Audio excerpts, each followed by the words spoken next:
Hi, I'm Aiden Turnbull. I'm Alex Knight. I'm Jonathan Lambert. And I'm Ed Mossler. So we were tasked with developing a 3D printed multi-tool for use on vacation. And initially, when we all met for the first time, we got together and discussed our own experiences with vacations and what we might want to develop for this project. And being a bunch of college guys, we found out that the thing we had in common was constantly forgetting hygiene products. Like you brush your teeth the night before, you leave it on the counter, you forget your toothbrush when you leave the next morning, and then you got to buy one. So we decided to invest our time in creating a product to help alleviate this issue, developing a comb toothbrush multi-tool, where it's specifically designed for travel, designed to be compact and designed to be clean. We've designed it to take Oral-B click fit toothbrush heads, and I hope you enjoy listening to our product. Initially, this was one of the very first designs we had. We were just sketching out what we might want for the project, how we might want to store it, how we might want to collapse it. This was we had so many of these, but this is just one that we actually held on to. And then we continued when we got CAD features via NC State. We started designing preliminary handles, and the whole idea with that was, how are we going to fit this in a very compact way? So one of the first ideas was this book design where it folds out and you flip out your utility features. And the other was a telescoping item where stuff is stuffed inside of the cylinder.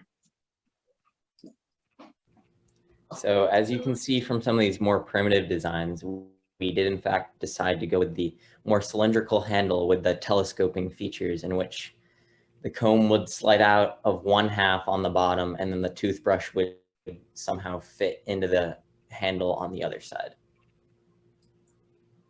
And this is a technical drawing for this more primitive design, where it sort of notes the different top views, the bottom views, showing where the comb and the toothbrush are meant to come out of. And then specifically, we really wanted to make sure we noted that we still needed to develop locking mechanisms for each half so that they wouldn't just slide out or fall out when they weren't in use. So this was the design by the time of our first milestone. As you can see, we still have the telescoping design. And as a matter of fact, we added some ergonomic developments to that so it fits better in your hand. However, we still did not achieve functionality for the locking mechanisms yet.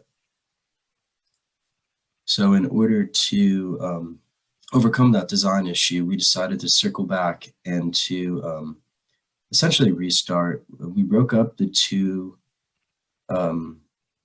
devices into different components, and half of the team worked on one and half of the team worked on the other. And because of this, we actually developed a locking mechanism for the comb.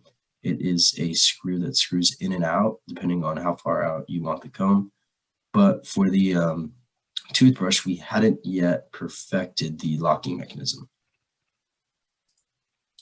So by milestone 2, we had put the finishing touches on that locking mechanism with the toothbrush having a ridge that fits into the base of the handle. And then we essentially just combined the two pieces that we had previously separated and slimmed it down a little bit for our milestone 2 product here. But we still had a ways to go before getting to our final design. Quite a few alterations were made. Most obviously probably is the ergonomic changes that we made to try and slim down the profile. One of the biggest challenges we had was making this a product that would fit nicely in your hand. So we tried to round off as many corners and edges as possible to keep it from being clunky. Additionally, because this is a hygiene product, we had the task of keeping everything as clean as possible. Initially with the comb, when it was fully stored away, there was a little gap where little things could get in, but you'll see on the right here, we made this end piece for the comb that was designed to press fit into that gap and keep any like dirt or debris from getting into your comb, keeping it nice and clean while it's safe. Additionally, when the toothbrush base was flipped over, there used to not really be a good, easy way to get your fingers in there and grab it out. So we added those divots there in the top right to make it easy for you to actually grab out the toothbrush and use it. So yeah, those are the bulk of our major alterations to get to our final product. And then here we have an animation that'll run through the the whole functionality of our design. And while we're watching this, we can talk about some of the things we might have done differently if we were to have a second go of it. One of the things is the final design did end up being, despite our best efforts, somewhat bulky. So we might have considered some different handle types, maybe one where they stacked on top of each other as opposed to being put next to each other so that we could have a thinner handle. This is a potential idea that we might have wanted to run with and just maybe give ourselves more time to test that. Another thing is thinking through the locking mechanisms before actually jumping into the design might have helped us avoid some of the backtracking that we had to do. So just more like thorough planning is probably what we would have done. And then finally, just some advice we can offer to any future groups in the next generations of the FEDD design project. First off is we decided don't be afraid to delegate tasks to fit different strengths. Each team is usually comprised of students with many different strengths, and if you can really learn to utilize each person's individually, you can save yourself a lot of time and effort. Next up, we really wanted to emphasize the importance of meeting regularly at scheduled times, mainly for continuity reasons, but also just so you can get to know your teammates a little bit better. And then finally, the last piece of advice we have is really get to know your teammates. This is a really fun project and you get the chance to work with some really cool people. So. And that's it. Thank you all for listening to our presentation.